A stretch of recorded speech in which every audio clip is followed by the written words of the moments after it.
This video is an introduction to the conventional modes of mechanical ventilation.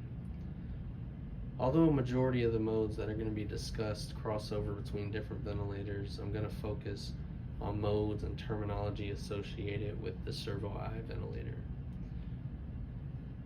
The topics we're going to discuss are as follows: general terminology and basic information, definitions of settings, mandatory modes of ventilation, spontaneous modes of ventilation, combination modes of ventilation, and then your basic setting manipulation. So without any further ado, let's get started. To start, let's talk about triggering a breath versus cycling a breath. So to trigger a breath is to initiate a breath. It's the start of the inspiratory phase. And this can be time or patient triggered. If it's time triggered, the breath is initiated by the set respiratory rate. So for example, if we set a respiratory rate on the ventilator at 15, then that gives us a breath that is triggered by the ventilator every 4 seconds. Because 4 times 15 equals 60, there's 60 seconds in each minute. If it's patient triggered, then the initiation of the breath is determined by the patient's effort when it reaches the trigger sensitivity setting. And so on the servo-I, your trigger sensitivity setting is the trigger right here. This setting is set to determine the level of patient effort needed to trigger the vent into inspiration. So this setting can either be flow or pressure triggered. If it's flow triggered, then we are above 0. So this can go below and above 0. So anything above 0 is going to be flow triggered. And with flow triggering, the ventilator is going to sense deviations to a certain percentage in the bias flow during the expiratory phase that's caused by the inspiratory efforts of the patient. So during expiration, when the patient starts to show effort, once it reaches a certain percentage of the bias flow, you'll get the breath will be triggered. And with the servo-I, the higher this number is, the more sensitive it is, which means it requires less effort from the patient. The trigger sensitivity should be set as sensitive as possible without causing a patient to self-trigger, so it auto-cycles.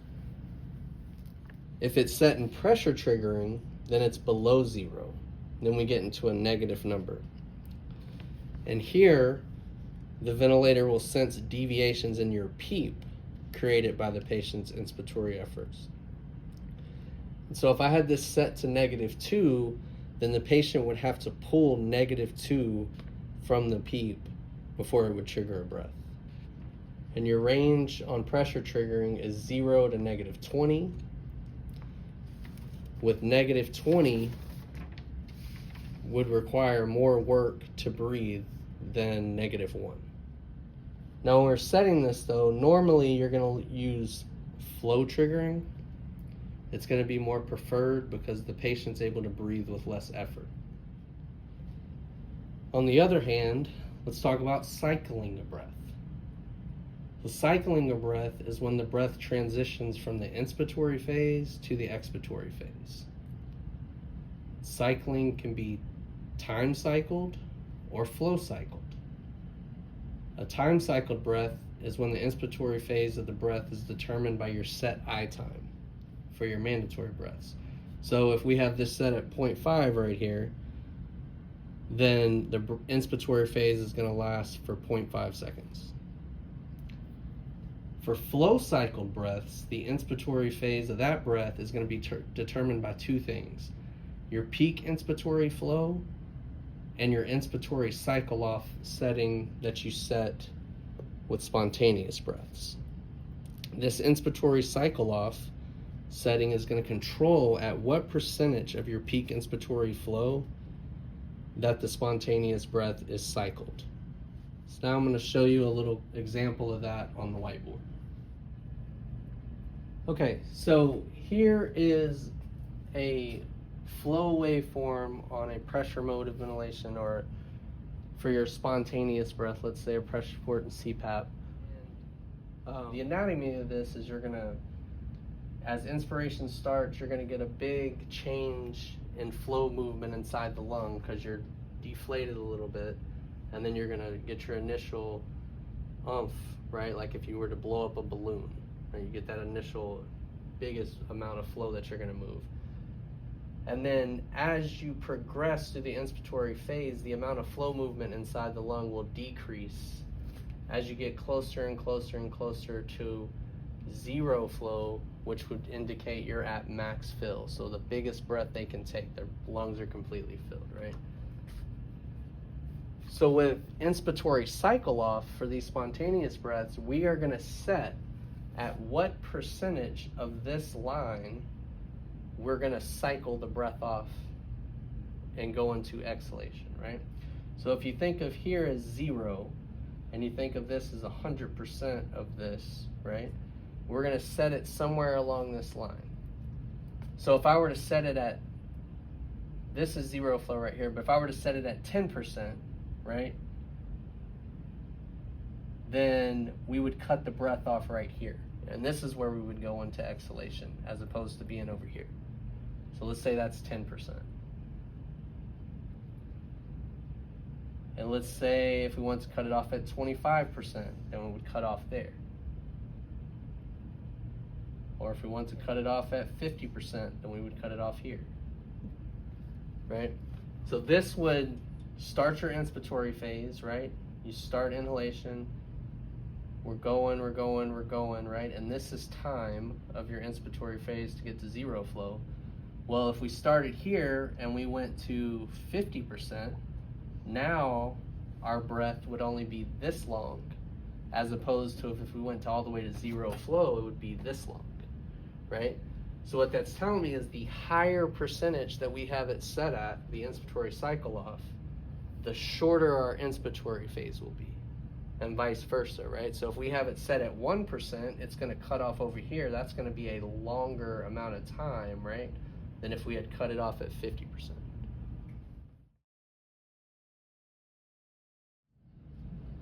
Some of your other basic settings, your FiO2, that's the percentage of oxygen the flow is going to be delivered at.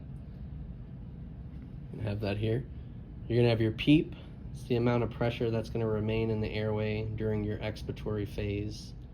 You're going to have your PIP, it's the total amount of pressure during mandatory breath. On here, your PIP will be your pressure control above PEEP plus your PEEP. So here where it's 20 and 5, your PIP would be 25. Tidal volume, the amount of volume delivered during inspiration, if you have a set tidal volume. Your I time, we touched on a little bit before, but that's the amount of time you're gonna stay in inspiration for mandatory breaths. Your pressure support is the amount of inspiratory pressure delivered on top of PEEP for your spontaneous breath. Your set respiratory rate, which would be here, is the total amount of breaths that will be mechanically triggered per minute. They're going to be time cycled, time triggered breaths. And then we have our rise time right here. Our rise time is going to be the flow rate of the breath. So how fast or slow the breath is delivered.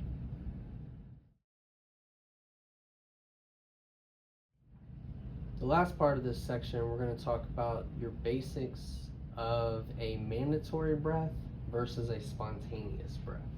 We're going to talk about a mechanical difference and a basic physiological difference. Right?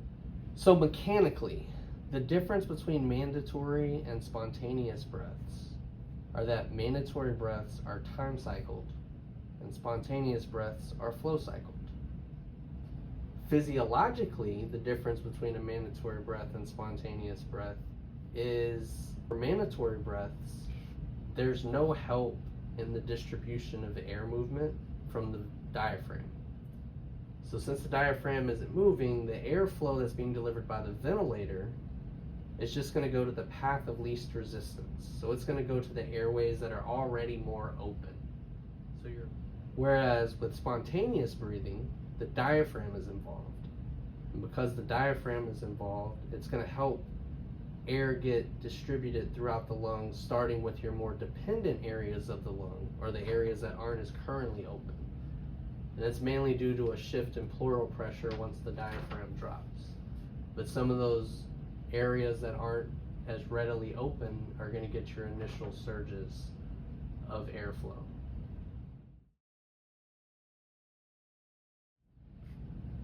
Now we're going to talk about mandatory modes of ventilation. And with mandatory modes of ventilation, the most that the patient can do is trigger a breath. The ventilator is going to control the rest. So every breath given, whether triggered by the ventilator or triggered by the patient, is going to be time cycled, because every breath will be a mandatory breath, so it's going to have a set I time. Because of that, if your patient is spontaneously breathing, they're probably going to be uncomfortable. So we typically don't use these as standalone, like just use these modes. It's usually as a combo mode, which we'll talk about in a little bit. The first mode we're going to talk about is volume control. Again, we don't typically use volume control though, because we're in pediatrics, but we're just going to cover it just in case you have to.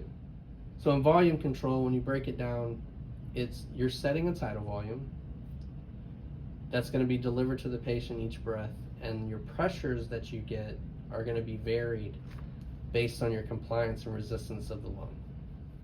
The pros of this are you're going to guarantee a tidal volume, which is going to lead to a more stabilized minute ventilation. There's less risk of volume trauma as well, because you're guaranteeing a tidal volume. The cons of this mode, though, are that because you're not controlling the pressure, you have a risk of barotrauma. And it's not very good at compensating for leaks. Next is pressure control. So pressure control is kind of the opposite of volume control. We're going to set a peak inspiratory pressure by adding the PEEP and the pressure above PEEP, these two. That's going to be your total peak inspiratory pressure delivered throughout the I time of your mandatory breaths. The tidal volumes are going to vary based on your compliance and resistance. The pros of this mode are less risk of barotrauma because we control those pressure. Because we're guaranteeing a given pressure every breath, it does help compensate with airway leaks, because if you have a leak and you're not getting that pressure, it's going to add more flow so that you reach that pressure. The other thing for this mode, and for all pressure modes really, is that you have a decelerating flow waveform. And this is going to be a benefit because it's more natural to what patients' normal breathing pattern is going to be. And this can lead to better gas distribution. And for us as RTs, it also helps show us some lung characteristics on the waveforms that we can use to help troubleshoot. The cons of this mode is that your tidal volumes are going to be dependent on whatever your compliance and resistance of the lung is. And these uncontrolled volumes can lead to volume trauma. You'd want to use a pressure control mode if your patient has a bad leak and they were on a volume mode, or it's an option for a patient on PRVC who is not tolerating PRVC. Speaking of PRVC, we'll get to that next. So PRVC is a mode where we are going to give pressure control style breaths that target a tidal volume. And while we're targeting this tidal volume, the pressures will adjust and regulate themselves based on the compliance and resistance of the lungs so that we reach this target tidal volume. So how the startup sequence works is this. The first breath that we actually give with this mode is going to be a volume breath, a volume test breath that has a pause time set at 10%. So in this settings here, the first breath would be given a volume breath with a volume of 80. And then it's going to take the measured pause pressure of the breath, and it's going to use that the next breath as the pressure level given, as the PIP given. The following breaths after that are going to all be pressure control breaths that are going to vary to deliver your targeted tidal volume. So with PRVC, each breath that you get after the initial startup is going to be based on the previous few breaths. So breath 4 will be determined by what breath 1, 2, and 3 were. Breath 5 will be determined by what breath 2, 3, and 4 were. And so forth and so on. Another aspect of PRVC is that the pressure is limited at 5 below whatever your set high pressure alarm is. So if we were to go to our alarms over here and we have our high pressure set at 40, then the regulated pressure for the PRVC is going to be 35. And so if this pressure is met, then your mode will not go up any higher than that to reach a target tidal volume, regardless if you're reaching that volume or not. So in our example, we had it at a volume of 80. If our pressures were 35 and our volume was only 60, it would just keep giving us 35, and whatever volume we would get, right? Where if it was 20 was our pressure and we were only getting 60, then we would go up higher to try to reach 80. But once we hit 5 below whatever our high pressure limit is, it's gonna not go any higher unless it's forced to do so. If the patient was to be fighting the vent or coughing or doing something like that, then it could go above that. And if it hits your pressure limit that you have set, it'll just dump the breath like in any mode that you have it set. The pros of this mode, because it acts like a pressure mode, there's a decelerating flow waveform on a majority of the breaths. Again, that's more natural to the patient. Pressure is automatically adjusted for your changes in compliance and resistance to help maintain your lowest pressure possible, so that's going to help with your barotrauma. The targeted tidal volume helps with volutrauma, and so that's a good thing as well. The negative part of this mode goes back to how it works, right? So the negative part is that the pressure delivered is dependent on the tidal volumes that were achieved the previous breaths, right? So it doesn't work well if patients have really big leaks, because the leaks affect the actual volume that's delivered. And it's also tolerated poorly in patients that are awake and non-sedated who are fighting the vent, because they're adding pressure to the circuit so much that the vent can almost never catch up and calculate everything it needs to deliver breaths consistently. So what you see is just a big inconsistency in what's being delivered to the patient. The way that I think about PRVC, or try to teach it sometimes, is thinking about it like it's cruise control. Right? So in cruise control, you set a speed limit that you want to drive. You set your cruise control at, let's say, 70. Your RPMs in your car go up if you're going uphill, because it has to add a little more power to keep you at that speed. They go down if you're going downhill, because you're probably going over that speed now, so it doesn't need as much power to keep you at that speed. Or it stays the same if you're on a flat driving surface. So it kind of works like that with PRVC if you're driving on a highway. When is cruise control not good? When you're driving through a neighborhood. So it's kind of the same thing with this mode, right? It's like cruise control. It's good on the highway, not so good in the neighborhoods, because there's all the stop and goes, right? So if you're having a patient fight the vent and they're doing the stop and go with it, then it's not going to work great. Now I'm going to demonstrate the startup sequence to PRVC that I was talking about, so you can see how it converts from the first breath being a volume breath to test out what pressures we need to target this volume. So if you look here, this is a volume breath. So it gave a volume of 300, and now we are in pressure breaths.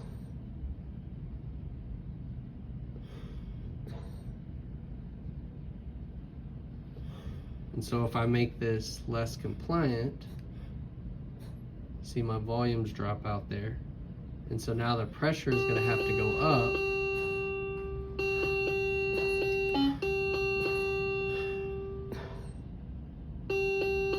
And this is the regulation pressure limited, because I'm hitting, you were hitting 35, so it's letting you know I'm hitting that regulated pressure. Next, we're going to talk about spontaneous breathing modes. And with these modes, every breath given is controlled and triggered by the patient. The patient controls the respiratory rate, it helps control the inspiratory phase, how long it is. Every breath is flow cycled. They do have backup settings in case there's prolonged apnea, then they'll have as a safety valve. The first mode we're going to talk about is pressure support and CPAP. In this mode, patient triggers all the breaths. You're going to set a pressure support that will be delivered on top of the set PEEP, and it'll be delivered throughout the duration of the inspiratory phase, which again we're going to control with our inspiratory cycle off. If you wanted to have just CPAP in this mode, you could turn the pressure support to 0, and now you would just have CPAP 5. The pros and cons of this mode are similar to pressure control mode. You're controlling pressure, so there's less risk of barotrauma. You have the benefits of the decelerating flow waveform. You're spontaneously breathing, so that goes back to the benefit we talked about a little earlier with air distribution, going to the more dependent areas of the lungs. The cons, again, variable tidal volumes that could lead to volutrauma, so you have to pay attention to those. The next mode we're going to talk about is volume support. In this mode, you're going to set a tidal volume, and your pressure support is going to vary to target the set volume. The patient is going to be given support in proportion to their inspiratory effort and the target tidal volume. The inspiratory pressure level is constant during each breath, but it's going to change in small increments, breath by breath, to match the patient's breathing ability. So if the patient's activity increases, the pressure support decreases, and if as long as the set tidal volume is maintained. And if the patient breathes below the set tidal volume, your inspiratory support will increase. So in this example, we have a volume of 300. So if the patient's effort level gets you 100 mLs of volume, then the pressure support will be given at a pressure enough to make you make up the rest of that 200 to get to 300. Where if the patient is getting better and able to generate more volume on their own, then the pressure support will decrease because you won't need as much to reach that volume.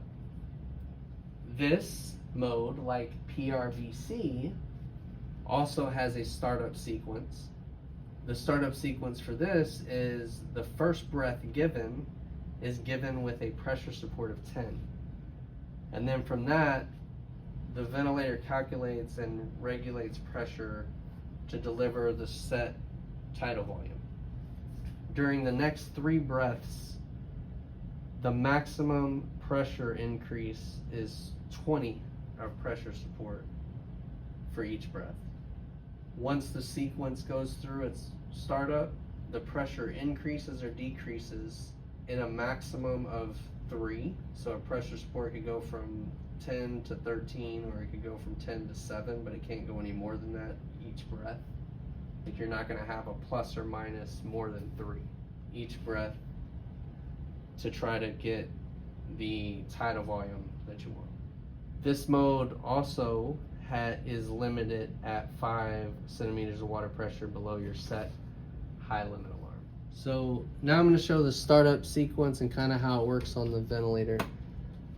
So you have your first breath, it's going to be 10, right? A pressure support of 10, so we're at a PEEP of 5. Then it's going to look again, it had calculated what we need, and it's going to give up to a pressure support of 20 if we needed it for the next few breaths. But it's only going to take 3 or 4 breaths to get your startup sequence, and now we're into the mode. And so right now, our pressure support is 12, 13 based on the fact, the activity level.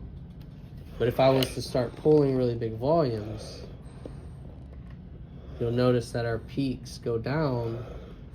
The amount of pressure support we're giving goes down. Now we're only giving 4 because of the patient's activity. Or if my activity decreases, and it's just a little bit, now you're going to see it start to go up. Now it needs more pressure support.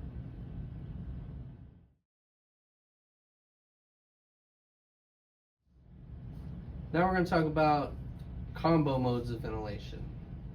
So in combo mode, you're just combining one of those mandatory modes that we talked about earlier, whether it's volume control, pressure control, or PRVC, and you're going to combine it with one of these modes that are the spontaneous modes. So first up, we have SIMV. And so you have SIMV that could be volume control, pressure control, or PRVC plus pressure support. We're just going to talk about SIMV in general because we're not going to go through each one. We've already talked about the mandatory parts of this and we talked about the spontaneous parts. Now they're just intermingling to work together, right? So during SIMV, the patient is going to receive mandatory breaths that are going to be controlled by the ventilator, and these breaths are going to be synchronized with the breathing efforts of the patient, because the patient can now breathe spontaneous breaths in between their mandatory breaths. Now we're going to talk through how the synchronicity window works. So in this little drawing right here, these represent mandatory breaths, so your set respiratory rate, that volume control, pressure control, or PRVC breath that you have set. You have an inspiratory phase, an expiratory phase, an inspiratory phase, expiratory phase. So the beginning one breath, end of one, and then we have a time of nothing, and then we have inspiratory and expiratory again, right? So from here to here, this is now your spontaneous time to breathe, right? This is when they can have their pressure support and CPAP breaths. And so if we think of it like this is 0% of this time frame and this is 100% of this time frame. In SIMV, how it synchronizes is that the patient can start breathing over here until they get to 90% of this time frame. So they can start breathing on their own, on their own, on their own.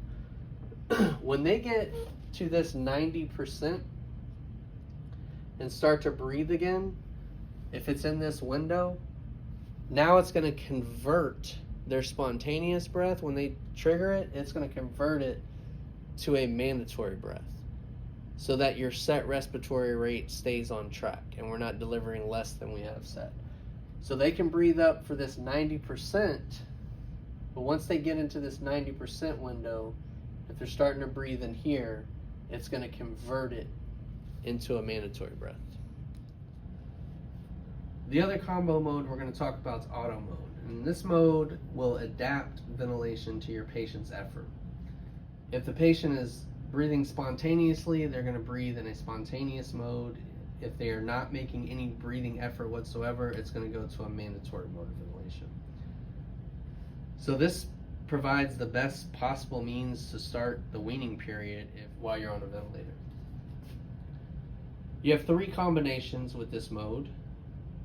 You have volume control, and if you press on these mandatory modes, you'll see auto mode up here.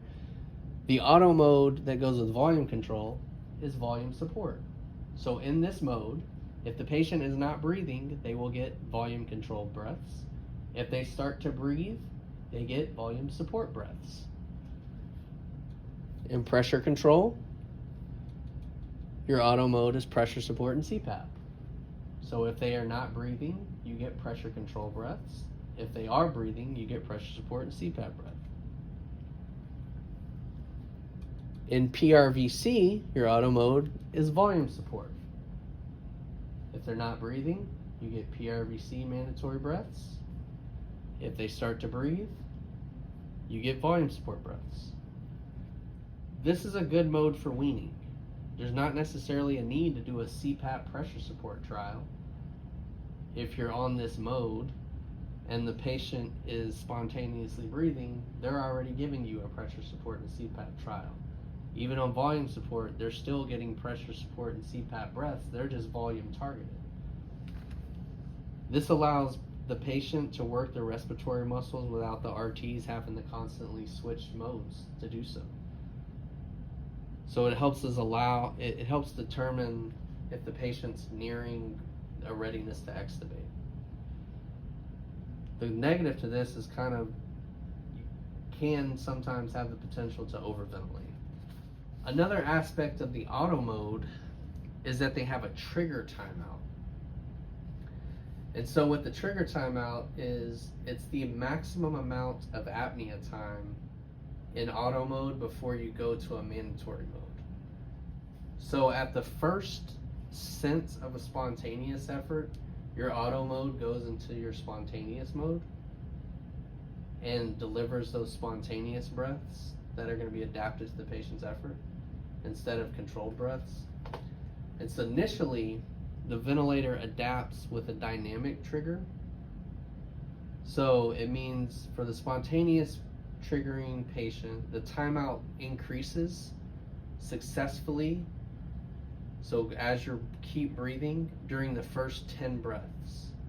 After 10 spontaneous breaths, the vent will utilize the full trigger timeout.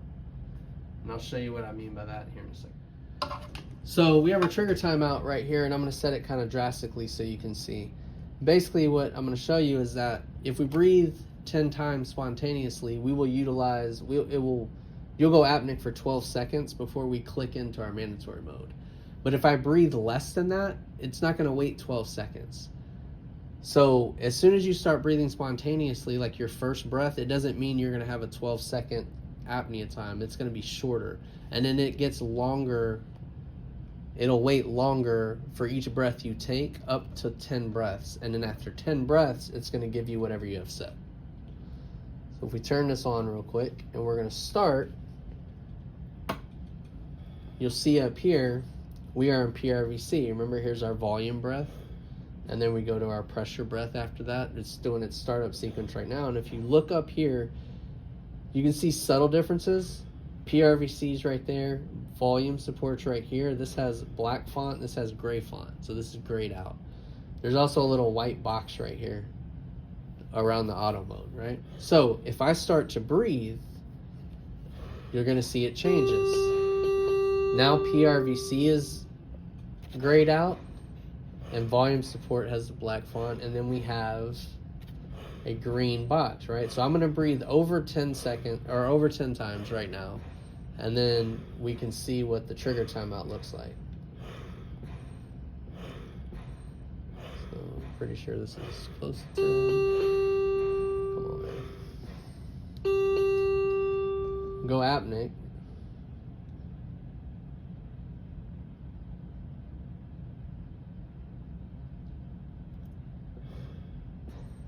And now we switch back, right? So it waited a full 12, and now it went back. But that's because we already breathed 10 times, right? So if I only breathe one time, it's not gonna wait 12 seconds. It should give me another breath around the next time that it was supposed to have a breath, right? But if I breathe 5 times, it'll be longer than that just showed you with one breath, but it won't be 12 seconds.